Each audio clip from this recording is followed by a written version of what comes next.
கோயம்புத்தூர் மக்கள் ரொம்ப கேர்ஃபுல்லா அவங்கள பார்க்கணும்.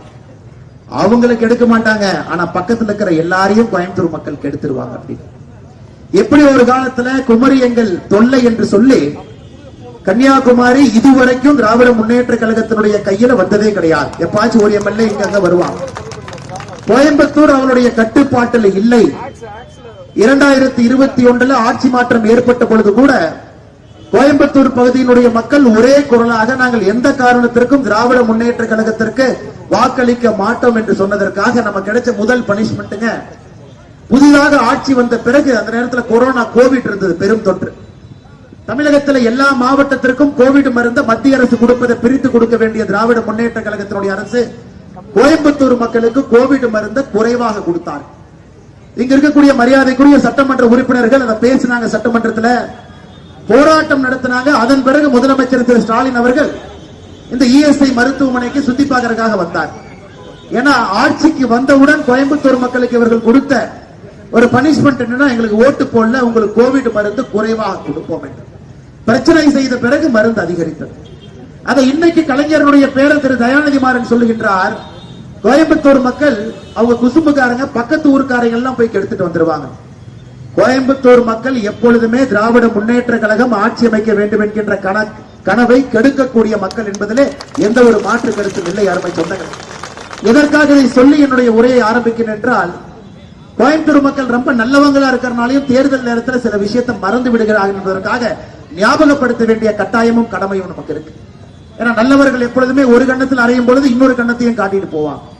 ஆனால் இந்த முறையும் கூட நம்முடைய கோயம்புத்தூர் பகுதியில தமிழ்நாடு முழுவதும் ஒரே எண்ணத்தில் இருக்கிறாங்க. நமக்கு திராவிட முன்னேற்ற கழகம் வேண்டாம் என்கின்ற ஒற்றை கருத்தில் இருக்கும் பொழுது கோயம்புத்தூர் பகுதியில எல்லா தொகுதியிலும் கூட அனைத்து இந்திய அண்ணா திராவிட முன்னேற்ற கழகம் தலைமையில் இருக்கக்கூடிய தேசிய ஜனநாயக கூட்டணியுடைய வேட்பாளர்கள் எங்கெல்லாம் இருக்கின்றார்களோ நீங்கள் வெற்றி பெற செய்ய வேண்டும் என்கின்ற ஒரு பெரிய ஒரு எண்ணத்தையும் கூட உங்கள் மனதில் வைக்க வேண்டிய கட்டாயம் எங்களுக்கு இருக்கு.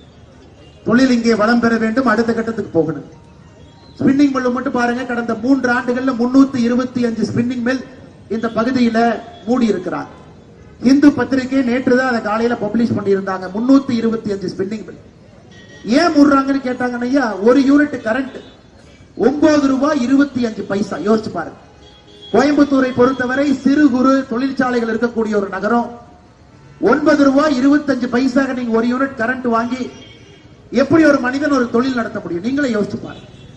எதுக்குங்க ஐயா இவ்வளவு அதிகமா நீங்க கரண்ட் கொடுக்குறீங்க, ரேட் கொடுக்குறீங்கன்னா, தமிழ்நாடை பொறுத்தவரை டான்ஜென்கோ மத்திய மாநில அரசினுடைய ஒரு அமைப்பு கரண்ட்டை உற்பத்தி பண்ணி நமக்கு கொடுக்க வேண்டிய டான்ஜென்கோ அது இன்னைக்கு 1,73,000 கோடி கடன்ல இருக்கு. 1,73,000 கோடி கடன். கடன்ல இருக்கக்கூடிய நிறுவனம் அங்கிருந்து வேலை பார்க்கிறவங்களுக்கு சம்பளம் கொடுக்கறதுக்கே அவர்களுக்கு சரியா இருக்கு. இந்தியாவில் எந்த ஒரு மின்னணு நிறுவனமும் கூட உற்பத்தி செய்து கரண்ட உற்பத்தி செய்து கொடுக்க வேண்டிய நிறுவனம் 1,73,000 கோடி கடன். கோயம்புத்தூர் போன்ற தொழில் வளம் இருக்கக்கூடிய பகுதிக்கு நான் எப்படி பார்த்தா கரண்ட் விலையை குறைச்சு கொடுத்து தொழிற்சாலையை பெருக்கி இங்கே வேலை வாய்ப்பு உருவாக்கும். எதுவுமே செய்யல. அதனால நீங்க நல்லா நான் வச்சுக்கணும், மன்னித்து போக கூடாது. திராவிட முன்னேற்ற கழகம் ஆட்சிக்கு வந்த பிறகு 2021 பிறகு நெட் பவர் ஜெனரேஷன் மொத்தமா புதிதாக கரண்ட் அடிஷன் என்ன பண்ணிருக்கிறாங்க? 0. புதிதாக எத்தனை மாவட்டங்களை உருவாக்கி இருக்கின்றார்கள்? 0. புதிதாக திராவிட முன்னேற்ற கழகத்தை பொறுத்தவரை நல்ல யோசிச்சு பாத்தீங்கன்னா, ஒரு 5 ஆண்டுகள் அரசு சும்மா படுத்து தூங்கிட்டு இருந்தா கூட 4 விஷயத்தை பண்ணிருக்கலாம். படுத்து தூங்கிட்டு இருந்தா கூட. ஆனா எதுவும் கூட செய்ய மாட்டேன், செய்ய முடியாது என்று சொல்லி ஒரு ஆட்சி இன்னைக்கு 5 ஆண்டுகளை கழிக்க போறாங்க. ஏன்? முதலமைச்சர் அவர்கள் நாளை மறுநாள் கோயம்புத்தூருக்கு வர்றாங்க. வந்தவுடன் முதல்ல சொல்றது நாங்க ஜிடி நாயுடு பாலத்தை கட்டணும்.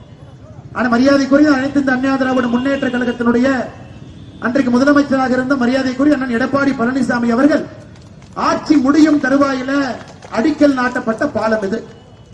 ஆனா காலத்தினுடைய கட்டாயம் ஆட்சிக்கு திரும்ப வர முடியாத காரணத்துல திரும்பவங்க 4 ஆண்டு கழித்து முடித்து இன்னைக்கு பாலத்தை கட்டி இருக்கிறாங்க. மரியாதைக்குரிய மிக நல்ல பெயராக ஜிடி நாயுடு ஐயா பேரை வச்சது மட்டும்தான் ஒழுக்கமா பண்ணிருக்கிறாங்க. வேற எதுவுமே இவர்கள் சரியாக செய்யல. ஆனால் எதை காட்டி இவர்கள் தம்பட்டம் அடித்தாலும் கூட இவர்கள் ஆட்சியில் அது உருவானது கிடையாது. இதற்கு முன்பை ஆட்சியில அது வாட்டுக்கு மெதுவா நத்தை வேகத்தில் 5 ஆண்டுகள் வந்திருந்தாலும் கூட ஒரு பாலம் வந்திருக்கும். அதனால இது எல்லாம் நம்ம நல்லா யோசிச்சு வச்சுக்கணுங்க. தெருமுனை கூட்டமாக இருந்தாலும் கூட அடித்தட்டு மக்களை எல்லாம் பாதிக்கக்கூடிய அரசாக இது மாறி இருக்கிறது. ஏன் இவ்வளவு பேசுறாங்களே திராவிட முன்னேற்ற கழகத்தினுடைய அரசு? நீங்க பாருங்க, இன்னைக்கு இந்த கோயம்புத்தூர் மக்கள்னா நாளைக்கு முதலமைச்சர் நாளானைக்கு மெட்ரோ ரயில் பார். இதை பற்றி ஒரு 5-6 நிமிடம் உங்களிடம் பேச வேண்டும் என்பது எங்களுடைய ஆசை. எதற்காக நம்முடைய பிரதமர் அவர்கள் கோயம்புத்தூருக்கு வந்த பொழுது ஒரு மாதத்திற்கு முன்பு கொடிசியா நம்முடைய அண்ணன் எடப்பாடி பழனிசாமி அவர்கள், நானும் கூட நின்றுட்டு இருந்தேன், பிரதமர்கிட்ட ஒரு கடிதம் கொடுத்தாங்க. அந்த கடிதத்தில் என்ன கேட்டாங்கன்னா, ஐயா கோயம்புத்தூருக்கு மெட்ரோ ரயில் வேண்டும் என்று அண்ணன் எடப்பாடி பழனிசாமி அவர்கள் இதே கோயம்புத்தூர் விமான நிலையத்தில் கடிதம் கொடுத்தார். பாரதிய ஜனதா கட்சி சார்பாக நாமளும் பிரதமருக்கு கடிதம் கொடுத்தோம், கோயம்புத்தூருக்கு மெட்ரோ ரயில் வேண்டும் என்று. எதற்கு வேண்டும்னாங்க, இன்னைக்கே பாருங்க, நாம் என்னதான் கூட்டம் போட்டு ஓரத்தில் இருந்தாலும் கூட பொதுமக்களுக்கு இடையூறு செய்ய வேண்டாம் என்று நாம் எவ்வளவோ நினைச்சிருந்தாலும் கூட பொதுமக்களுக்கு எங்கேயோ தொந்தரவாகும். இன்னைக்கு சிட்டிக்குள்ள எங்கேயுமே போக முடியாது. இன்னைக்கு இந்தியாவில் கோயம்புத்தூர் போன்ற ஒரு மிக முக்கிய நகரத்திற்கு ஒரு மெட்ரோ வேண்டும். ஆனா இன்னைக்கு நாம் புரிந்து கொள்ள வேண்டும், எந்த மெட்ரோ திட்டமாக இருந்தாலும் கூட அது கடன் வாங்கி செயல்படுத்தக்கூடிய திட்டம் தான் எல்லா மெட்ரோ திட்டமும் கூட. உதாரணத்துக்கு சென்னை மெட்ரோ எடுத்துங்க. Chennai metro phase 2, Chennai metro இரண்டாவது பாகம் என்பது கிட்டத்தட்ட 155 கிலோமீட்டர் தூரம் இருக்கக்கூடிய மெட்ரோ. 63,246 கோடி ரூபாய் தேவைப்படுது. 63,000 கோடி அந்த மெட்ரோக்கு வேணும். அந்த 63,000 கோடியில கடன் மட்டுமே 33,000 கோடி மத்திய அரசு கடன் வாங்கி கொடுக்கறாங்க. அந்த மெட்ரோ ஓடும் பொழுது அதுல இருந்து வரக்கூடிய வருமானத்துல 30 ஆண்டுகள்ல அந்த கடனை கட்டணும், வட்டியை கட்டணும், அசலை கட்டணும், 33,000 கோடியும் கட்டி முடிச்சிடும். அதன் பிறகு மத்திய அரசு தன்னுடைய பங்காக 10,000 கோடி ரூபாய் கொடுக்கிறாங்க, முதலீடாக வைத்துக் கொள்ளுங்கள். ஆக மொத்தமாக சென்னை மெட்ரோ நீங்க எடுத்துக்கிட்டீங்கன்னா 63,246 கோடியில மத்திய அரசு மட்டுமே 43,000 கோடி கொடுக்கிறாங்க. அதுவும் திராவிட முன்னேற்ற கழகம் ஆட்சிக்கு வந்த பிறகு இது மாநிலத்தினுடைய ப்ராஜெக்ட் என்று சொல்லி பணமே வேண்டான்னு இவங்களே டிமிக்கி கொடுத்தாங்க. அதன் பிறகு பிரதமர் பார்த்தாங்க, இவங்களும் செய்ய மாட்டாங்க, நம்மளை செய்ய விட மாட்டாங்க என்று பிரதமர் அவர்கள் அது மத்திய அரசுடைய ப்ராஜெக்ட் அவரே டிக்ளேர் பண்ணி 10,000 கோடி ரூபாய் அந்த ப்ராஜெக்டுக்கான மூலதனத்தை கொடுத்து 33,000 கோடி கடன் தொகையும் மத்திய அரசு கேரண்டி பண்ணிருக்காங்க. இன்னைக்கு நீங்க கோயம்புத்தூர் மெட்ரோக்கு வாங்க. கோயம்புத்தூர் மெட்ரோவை பொறுத்தவரை கோயம்புத்தூர் மெட்ரோ 34 கிலோமீட்டர் 34 கிலோமீட்டர். இன்னைக்கு கோயம்புத்தூர் மெட்ரோ வரணும், ஹோப்ஸ் காலேஜ் வரணும், உக்கட ஜங்ஷன் வரணுங்க, ராமகிருஷ்ணா மில்ஸ் வரணும், முழுமையாக 34 கிலோமீட்டர். இந்த 34 கிலோமீட்டருக்கும் இதே போல இதுக்கு ஒரு காஸ்ட் போடுவோம். கிட்டத்தட்ட 70% கடன் வாங்கித்தான் அந்த மெட்ரோ நாம் பண்ண போறோம். உலக வங்கி கொடுப்பாங்க, ஜப்பான் வங்கி கொடுப்பாங்க. நீங்களும் நானும் அந்த மெட்ரோல போகும் பொழுது நாம கற்ற பணத்தை வச்சுதான் அந்த கடனை அடைப்போம். இந்தியா முழுவதும் இதுதான். இன்னைக்கு மத்திய அரசுக்கு ஒரு ப்ராஜெக்ட் ரிப்போர்ட் அனுப்புறாங்க. மத்திய அரசு அந்த ப்ராஜெக்ட் ரிப்போர்ட்டை படிச்சுட்டு திரும்ப மாநில அரசு கேட்கிறாங்க, இந்த மாதிரி திட்டத்தோடு கோயம்புத்தூருக்கு மெட்ரோ கொண்டு வந்தீங்கன்னா அங்க இருக்கக்கூடிய மக்கள் தாங்க மாட்டார்கள். இவ்வளவு ஃபால்ட்டியா தவறான ஒரு மெட்ரோ ரிப்போர்ட்டை நீங்க தயார் பண்ணிருக்கிறீங்க. நான் படிக்கிறத மட்டும் நீங்க கேளுங்க, தப்பு யாரு மேலே நீங்களே முடிவு செய்யுங்க. மத்திய அரசு சுட்டி காட்டி இருக்கின்றாங்க, நீங்க ரிப்போர்ட்டை கொடுத்தீங்க, ஆனா ரிப்போர்ட் சரியா இல்லாம தப்பா நீங்க பண்ணுனீங்கன்னா ஒரு ஆண்டும் கூட இந்த மெட்ரோல யாரு பயணம் பண்றாங்களோ குறைந்தபட்சம் 20% அவங்களுடைய பயண செலவு உயர்த்திக்கிட்டே போறோம். அப்ப அவங்களே 2 வருஷம் கழிச்சு எனக்கு மெட்ரோ வேண்டாம், நான் 2 வீலர்லயே போய்க்கிறேன், மெட்ரோ கொடுக்கிற காசு. எனக்கு பெங்களூர்ல அதே பிரச்சனைங்க. தவறாக பெங்களூர்ல phase 2 மெட்ரோ வந்த காரணத்திற்காக இன்னைக்கு பெங்களூர்ல பாத்தீங்கன்னா கடந்த 5 ஆண்டுகள்ல 700% மெட்ரோவுடைய பயண விலை உயர்ந்திருக்கிறது. ஏன்னா அதே நேரத்தில் ஆட்டோ இருக்கு, ஆட்டோ நல்லா உட்கார்ந்து இருக்கிறாங்க, பிரச்சனை வரக்கூடாது. கவர்மெண்ட் பஸ் போகுது, அதே நேரத்தில் மெட்ரோ இருக்கு. மத்திய அரசு என்ன சொன்னாங்க, இதை கொஞ்சம் மாத்தி எங்களுக்கு திரும்ப அனுப்புங்க. 20 லட்சம், அதாவது 2 மில்லியன் 20 லட்சம் பேர் இருக்கக்கூடிய ஊருக்கு நாங்க மெட்ரோ கொடுக்கிறோம். இது 2017 போடப்பட்ட ஒரு பாலிசி. ஆனா கோயம்புத்தூர்ல நீங்க 15 லட்சம் தான் இருக்கிறாங்கன்னு கொடுத்திருக்கீங்க. எப்படி கோயம்புத்தூர் மக்களுக்கு மெட்ரோ வரும்? அப்பதான் நமக்கே ஆச்சரியம், எப்படி கோயம்புத்தூர்ல 15 லட்சம் இருக்கிறாங்க? கோயம்புத்தூர் முனிசிபல் ஏரியாக்குள்ள மட்டுமே, கார்பரேஷன் ஏரியாக்குள்ள மட்டுமே 22 லட்சம் பேர் இருக்கிறாங்க. இவங்க 2011 எடுத்த சென்சஸ் டேட்டா தவறாக 2024 கொடுக்கறாங்க. நீங்க யோசிச்சு பாருங்க, 13 ஆண்டுகள் கழித்து தவறான ஒரு பதிவை கொடுக்கறாங்க. 15 லட்சம் பேர் கோயம்புத்தூர்ல இருக்கிறாங்க. மத்திய அரசு கேட்கறாங்க, இதை ஏத்துக்க மாட்டோம், 20 லட்சம் பேருக்கு மேலேங்கிற டேட்டாவை கொடுங்க. கரண்ட் பில் இருக்கு, மக்கள் சொத்து வரி கட்டுறாங்க, மக்கள் தண்ணீர் வரி கட்டுறாங்க, அதையெல்லாம் கணக்கு போட்டு 20 லட்சம் பேருக்கு இருக்கிற டேட்டாவை கொடுங்க. இதுவரை கொடுக்கவில்லை. இரண்டாவது, மத்திய அரசு கேட்டிருக்கிறாங்க, 34 கிலோமீட்டர் இருக்கக்கூடிய கோயம்புத்தூர் மெட்ரோக்கு நீங்க 6 லட்சம் பேர் போவாங்கன்னு சொல்றீங்க. 6 லட்சம் பேருக்கு இந்த ஃபீஸ் வைக்கலாம். சென்னையில 55 கிலோமீட்டர் போற ஃபேஸ் 1 மெட்ரோ டெய்லி 4 லட்சம் பேர் போறாங்க. 55 கிலோமீட்டர் மெட்ரோல டெய்லி 4 லட்சம் பேர் போகும்போது 34 கிலோமீட்டர் மெட்ரோல எப்படி 6 லட்சம் பேர் போவாங்க? சரியா கணக்கு போட்டு கொடுங்க. இல்லாட்டி மெட்ரோல ஏற சாதாரண பொதுமக்கள் தலையின் மீது இந்த ரேட்டை ஏத்திடுவாங்க. 100 ரூபாய் 130 ரூபாய் கொடுத்து இங்கிருந்து கூட போக முடியுங்களா? அதுக்கு ரேபிடோ கூட்டம் 30 ரூபாய் கொண்டே விட்டுருவான். ஆனா மத்திய அரசு கேட்டது திரும்ப கொடுத்து இதை மறுபடியும் சரி பண்ணி ரூட்டை ரீஅலைன் பண்ணி ரைட் ஆஃப் வே மெட்ரோல இருந்து கீழே வரும் பொழுது 22 மீட்டர் வித்து இருக்கணும். நீங்க 18 மீட்டர் வித்து போட்டுருக்கீங்க. இதை எதையுமே பொது மேடையில பேச மாட்டாங்க. பொது மேடையில முதலமைச்சர் வந்து ஒண்ணு பேசுவாரு, கோயம்புத்தூர் மக்களை வஞ்சித்து விட்டார்கள். மோடி அவர்களுக்கு கோயம்புத்தூர்ல மெட்ரோ வேண்டாம். இந்தியாவில சின்ன சின்ன ஊரெல்லாம் மெட்ரோ வாங்கும் பொழுது எப்படிங்க கோயம்புத்தூருக்கு மெட்ரோ கொடுக்காம இருக்கும்? அதனால்தான் அண்ணன் எடப்பாடி பழனிசாமி அவர்கள் நம்முடைய முதலமைச்சராக அண்ணன் பதவி ஏற்கும் பொழுது இது உறுதியாக கோயம்புத்தூருக்கும் மதுரைக்கும் தமிழகத்துல மெட்ரோ வந்தே தீரும். அதுக்கு தான் இவ்வளவு சொல்றேங்க. யாருனாலையும் தடுக்க முடியாது. இந்த ரிப்போர்ட்டை கொஞ்சம் சரி பண்ணி சரியான முறையில கொடுத்து இந்த மெட்ரோல ஏறவங்க தலையில சுமையை ஏத்தாம அவங்க சரியா போற மாதிரி திட்டத்தை போட வேண்டும் என்று மட்டும்தான் மத்திய அரசு நாம் சொல்லிக் கொண்டிருக்கின்றோம். அருமை சொந்தங்களை, இது மட்டும் இத்தனை பொய்ய பேசலாம். அதற்கு நமக்கு ஒரு தெருமுனை பிரச்சார கூட்டம் தேவைப்படுகிறது. இதுல உங்களிடம் பேசும் பொழுது கேட்கிறவங்க நீங்க 4 பேருக்கு சொல்லுவீங்க, இல்ல அனைத்து இந்திய அண்ணா திராவிட முன்னேற்ற கழகம் தலைமையிலான தேசிய ஜனநாயக கூட்டணி அவங்க ஆட்சிக்கு வந்தா மட்டும்தான் கோயம்புத்தூருக்கு மெட்ரோ வரும் என்பதை நீங்கள் புரிந்து கொண்டாலே நமக்கு போதும், வேற எதுவுமே வேண்டாம். இவங்க வந்தா மட்டும்தான் செய்வாங்க. அவர்களால் நிச்சயமாக சத்தியமாக இதை செய்வதற்கு வாய்ப்பு கூட கிடையாது. இன்னைக்கு இத்தனை பொதுமக்கள் ஆட்டோ டிரைவர் 2வது இருக்கையில் இருக்கிறாங்க. நம்மை பொறுத்தவரை ஆட்டோ வாழும். நேற்று மத்திய உள்துறை அமைச்சர் திரு அமித்ஷா அவர்கள் பாரத் டாக்ஸி அப்படின்னு ஆரம்பிக்கிறாங்க. அதாவது எத்தனையோ பிரைவேட் கம்பெனி இருக்கு. அந்த தம்பி ஒருத்தர் நின்று இருக்காரு, ஒரு தனியார் நிறுவனத்துக்கு பணிபுரியறவங்க. அவங்க எல்லாம் நம்ம உடனே ஆர்டர் பண்ணா சாப்பாடு கொண்டு வந்து கொடுக்குறாங்க. ஒரு பொருள் மத்தியானம் 12 மணிக்கு வந்து கொடுக்குறாங்க. ஆனா அவர்களுக்கு சம்பளம் என்னன்னு கேளுங்க. சம்பளம் எவ்வளவு இருக்கும்? இன்சென்டிவ் எவ்வளவு இருக்கும்? இந்த பொல்யூஷன்ல வண்டி எடுத்துட்டு இங்கே எங்கேயும் போறாங்க. எத்தனை காலத்துக்கு அவங்களுடைய உடம்பு தாங்கும் நீங்களே யோசிச்சு பாருங்க. சின்ன வயசு பசங்க. நேற்று நம்முடைய உள்துறை அமைச்சர் அவர்கள் இந்தியாவில் யாரெல்லாம் இங்க இருக்கிறாங்களோ நீங்களே முதலாளிகளாக ஒரு நிறுவனத்தை மத்திய அரசு ஆரம்பித்து கொடுக்கிறது. அது பேர் பாரத் டாக்ஸி. யாரெல்லாம் டாக்ஸி நடத்துறீங்களோ உங்களுக்கு மத்திய அரசு நரேந்திர மோடி அவருடைய அரசு உங்களோடு இணைந்து அதுல உங்களை பங்குதாரராக போட்டு நீங்க ஒரு டாக்ஸி கம்பெனி ஆரம்பிச்சு நீங்க நடத்துங்க. அதுல உங்களுக்கு சம்பளமும் வரும். வரக்கூடிய ப்ராஃபிட் எவ்வளவு வருமானம் உங்களுக்கு லாபம் வருதோ ஆண்டினுடைய கடைசியில அது உங்களுக்கு இன்சென்டிவாக வந்து வேணும். எல்லா இடத்திலும் கூட நாம் இப்படி யோசிக்கிறோம். ஒரு மெட்ரோ வரணும், அதுலயும் மக்கள் போகணும். டாக்ஸி இருக்கணும், அதுலயும் மக்கள் போகணும். ஆட்டோ இருக்கணும், அதுலயும் மக்கள் போகணும். நாம் யாருக்கும் எதிரி கிடையாது. எல்லோரும் ஒரே இடத்துல மெட்ரோ போகட்டும், மெட்ரோ போறவங்க போகும். அதற்காக மட்டும்தான் இந்த திட்டத்தை மாற்றி கொடுங்க. இது மக்களுக்கு பயன்படக்கூடிய திட்டமாக இருக்க வேண்டும் என்கின்ற வலியுறுத்தலை வைத்திருக்கின்றோம்.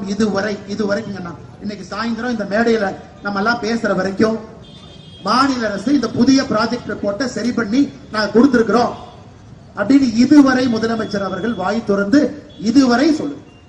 அப்படி இருக்கும் பொழுது எப்படி இவர்கள் கோயம்புத்தூருக்கும் மதுரைக்கும் உண்மையா இருப்பாங்க?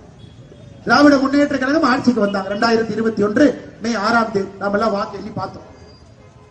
அதன் பிறகு இவர்கள் வாங்கிய கடன் மட்டும் இன்னைக்கு நம்முடைய கூட்டணியினுடைய மிக முக்கிய கட்சியாக முதன்மை கட்சியாக இருக்கக்கூடிய அனைத்து இந்திய அண்ணா திராவிட முன்னேற்ற கழகத்தை பத்தி ஸ்டாலின் ஐயா ஒரே வார்த்தை சொல்லுவாங்க, அவங்க கஜானாவே காலி பண்ணிட்டாங்க. அதிமுக 4 வருஷம் கஷ்டப்பட்டு கஷ்டப்பட்டு கஷ்டப்பட்டு எங்களால முடியல, மறுபடியும் எங்களுக்கு 5 வருஷம் கொடுங்க. என்ன எந்த கஜானாவை எந்த அதிமுக எப்ப காலி பண்ணாங்க? 2021 ஆட்சியிலிருந்து அனைத்து இந்திய அண்ணா திராவிட முன்னேற்ற கழக கூட்டணி வெளியே வந்த பொழுது தமிழகத்தினுடைய கடன் 4,62,000 கோடி. 4,62,000 கோடி இந்திய அளவுல அது ஏற்றுக்கொள்ளத்தக்க கூடிய ஒரு கடன். எல்லா மாநிலத்திலும் கூட சராசரியா வளர்ச்சிக்காக கடன் வாங்கி இருந்தாங்க. ஆனா இன்னைக்கு வேண்டுமென்றே அதிமுகவின் மீது பழியை போட்டு போட்டு வண்டியை ஓட்டக்கூடிய திமுக இவங்க ஆட்சியில் இன்னைக்கு 6 லட்சம் கோடி கடன் வாங்கி இருக்கிறாங்க. யோசிச்சு பாருங்க. 1947 சுதந்திரம், 1950 52 தேர்தல், 52 தொடர்ச்சியா ஆட்சி. அப்ப இருந்து 2021 வரைக்கும் 4,62,200 கோடி கடன். 2021 இருந்து 26 வரைக்கும் 6 லட்சம் கோடி கடன். இருங்க நாயது 10,62,200 கோடி இன்னைக்கு கடன். இன்னைக்கு தேதியில இன்னைக்கு இங்க எல்லாம் சாதாரண பொதுமக்கள் இருக்கிறீங்க. சாதாரண பொதுமக்கள் நீங்க யோசிக்கணும்.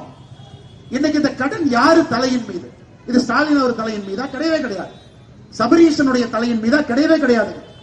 உதயநிதி ஸ்டாலினுடைய தலையின் மீதா? கிடையவே கிடையாது. இல்ல கனிமொழி அம்மா தான் அந்த கடன் வந்து கட்ட போறாங்க? கிடையாது. இது நம்மை போன்ற பொதுமக்களின் மீது. ஆட்சிக்கு வந்த பொழுது ஒரு ரேஷன் அட்டையின் மீது 2,10,000 ரூபாய் இருந்த கடன் இன்னைக்கு 4,82,000 ரூபாய் உயர்ந்திருக்கு. யோசிச்சு பாருங்க. 2,10,000 ரூபாய் கடன் எங்கீங்க? 5 ஆண்டுகள்ல புதிதாக 2,72,000 ரூபாய் கடனை ஏற்றிட்டு 4,82,000 ரூபாய் ஒரு ரேஷன் அட்டையின் மீது கடனை வைத்துட்டு அப்ப என்ன ஆகுங்க? ஏழை மக்கள் ஏழையாத்தான் இருப்பாங்க. எப்படி அவங்க பணக்காரரா மாறுவாங்க? ஒரு ரேஷன் அட்டையின் மீது 4,82,000 ரூபாய் கடனை ஏற்றிவிட்டு எப்படி ஏழை மக்கள் மேல முன்னேறுவாங்க? திராவிட முன்னேற்ற கழகத்தினுடைய ஆட்சியை நன்றாக புரிந்து கொள்ள வேண்டும். விவசாயிகளுக்கு எதிரான ஆட்சி. வெறும் 3% மட்டும் ஒரு ஆண்டும் டேட்டா கொடுப்பாங்க. இந்த ஆண்டு பெண்களுக்கு எதிரான குற்றம் எவ்வளவு, இந்த ஆண்டு குழந்தைகளுக்கு எதிரான குற்றம் எவ்வளவு. 2022 கொடுத்தாங்க, 8 விழுக்காடு அதிகமா இருந்துச்சு. அண்ணன் எடப்பாடி அவர்கள் எதிர்க்கட்சி நண்பர்கள் எல்லாம் 8 விழுக்காடு தமிழகத்துல பெண்களுக்கு எதிராக குழந்தைகளுக்கு எதிராக குற்றம் அதிகரிச்சுன்னு சொன்னோடனே முதலமைச்சர் யோசிச்சாரு, நான் டேட்டா கொடுத்தா தானே உங்களுக்கு தெரியும். 2023 இருந்து தமிழகத்துல பெண்களுக்கு எதிரான குழந்தைகளுக்கு எதிரான குற்றச்சம்பவங்களுடைய எண்ணிக்கை மாநில அரசு வெளியே கொடுப்பது கிடையாது. நீங்க ஆர்டிஐ போட்டா அதுக்கும் பதில் கிடையாது.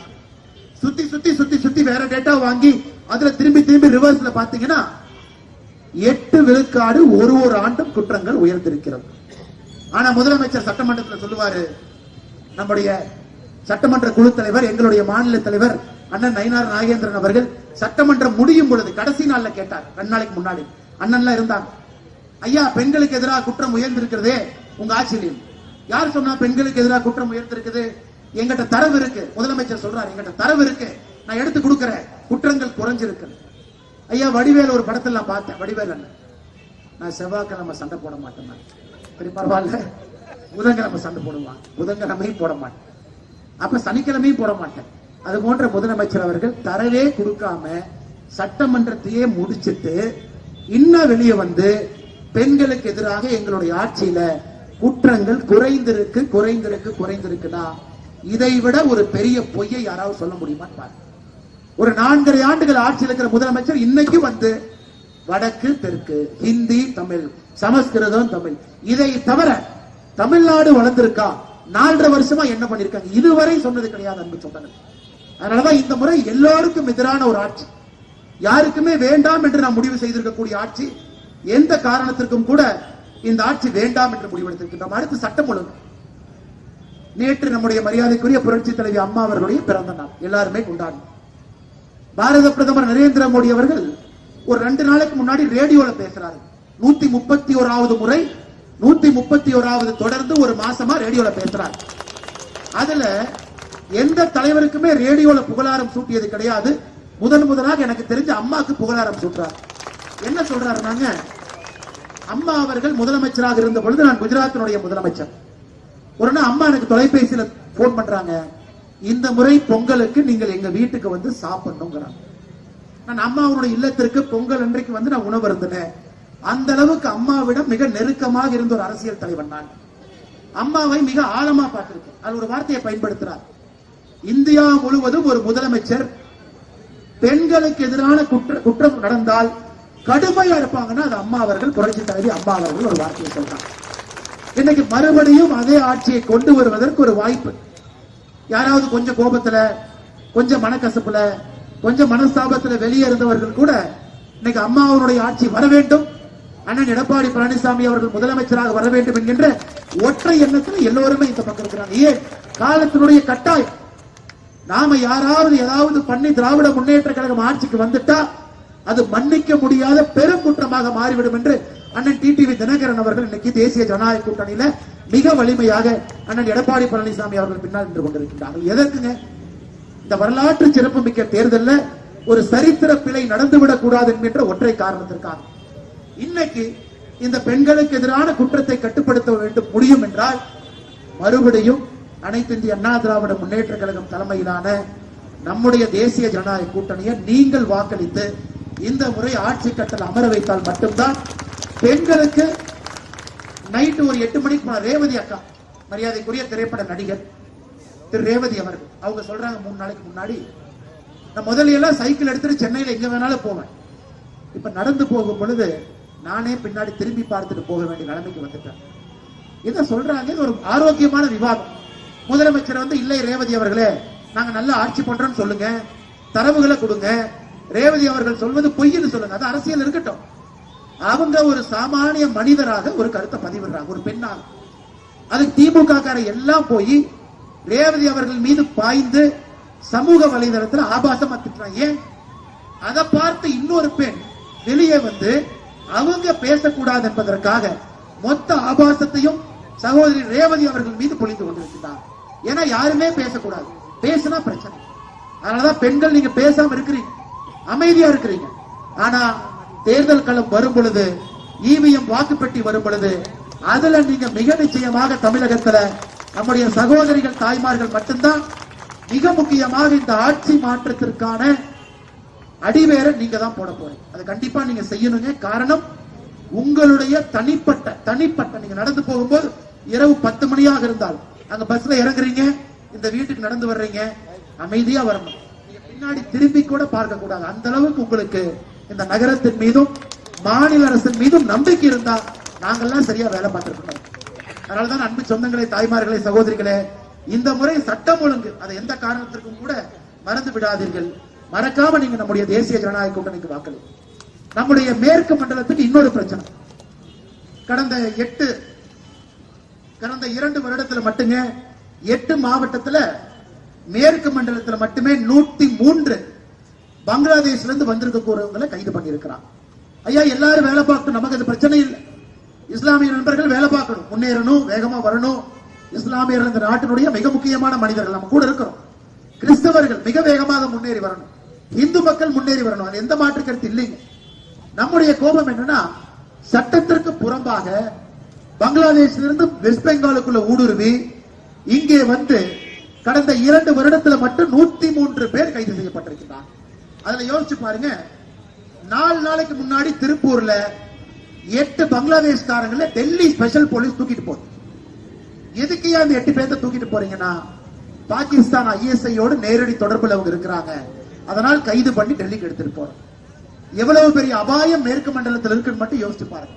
தொழில் நகரம், அமைதிக்கு பூங்காவாக இருக்கக்கூடிய கோயம்புத்தூர் பகுதி, இப்பதான் ஒரு சூசைடு பாம் பிளாஸ்ட், ஒரு கார் வெடிச்சு இப்பதான் 2 வருஷமா வெளியே வந்திருக்கும். 98 நடந்த குண்டு வெடிப்பு கோயம்புத்தூரை 20 ஆண்டுகள் பின்னாடி போயிருக்கு. இது நடந்த பொழுதெல்லாம் யார் ஆட்சியில் இருக்காங்கன்னு பாருங்க. 98 குண்டு வெடிப்பா ஆட்சியில திமுக காரங்க தாங்க இருப்பாங்க. 2023-24 கோயம்புத்தூர்ல சூசைடு பாம் பிளாஸ்ட் நடந்ததா? யார் ஆட்சியில? திராவிட முன்னேற்ற கழகம். இவ்வளவு பங்களாதேஷ்காரங்க ஊடுருவிக்கிறாங்க. 8 பேர் 2 நாளைக்கு முன்னாடி டெல்லி போலீஸ் கைது பண்ணி போறாங்க. பாகிஸ்தான் ஐஎஸ்ஐயோடு நேரடி தொடர்புல இருக்கிறாங்க. யாரு? திமுக காரங்க. அதனால் சட்டம் ஒழுங்கு மேற்கு மண்டலத்தை பொறுத்தவரை, கோயம்புத்தூரை பொறுத்தவரை சட்டம் ஒழுங்குக்கு நீங்க முக்கியத்துவம் கொடுக்கணும். எந்த பகுதியில சட்டம் ஒழுங்குக்கு முக்கியத்துவம் கொடுக்கிறாங்களோ இந்த பகுதியினுடைய மக்கள் சட்டம் ஒழுங்கு கொடுக்கணும். ஏன்னா இன்னொரு முறை இது போல ஏதாவது நடந்தாங்க, மறுபடியும் 20 வருஷம் பின்னாடி போயிடும். ஐயா, இந்த ரோடு காலப்பட்டி ரோடு 2.25 லட்சம் ஸ்கொயர் ஃபீட்டுங்க ஐயா. Software park வேலையாகுது. 2.25 லட்சம் ஸ்கொயர் ஃபீட். இந்தியாவில் எந்த ஒரு நகரத்திலும் ஒரு ரோட்ல 3 லட்சம் ஸ்கொயர் ஃபீட்டுக்குள்ள வேலை நடக்காதுங்க. இன்னைக்கு நடந்துகிட்டு இருக்கு. அந்த அளவுக்கு கோயம்புத்தூர் இன்னைக்கு தான் தட்டு தடுமாறி ஒரு இடத்துல உட்கார்ந்து மறுபடியும் வளரப்போகுது நிலைமைக்கு வந்திருக்கும். இன்னைக்கு தமிழ்நாட்டில் மாவட்ட அளவுல முதன்மை மாவட்டமாக கோயம்புத்தூர் இருக்கு. அதாவது ஒரு மாவட்ட பொருளாதார உற்பத்தியில கோயம்புத்தூர் மாவட்டத்தினுடைய குறியீடு மட்டும் பாத்தீங்கன்னா தமிழ்நாட்டில் சென்னையும் ஓவர்டேக் பண்ணி 18 லட்சம் கோடி ரூபாய் கோயம்புத்தூர் மாவட்டத்தினுடைய ஜிடிபி, மாவட்டத்தினுடைய உள்நாட்டு உற்பத்தி. நாம முதன்மை மாவட்டம், முதன்மையா இருக்கணும், அது எந்த மாற்று கருத்து இல்லைங்க ஐயா. சட்டம் ஒழுங்கு நல்லா இருக்கணும்.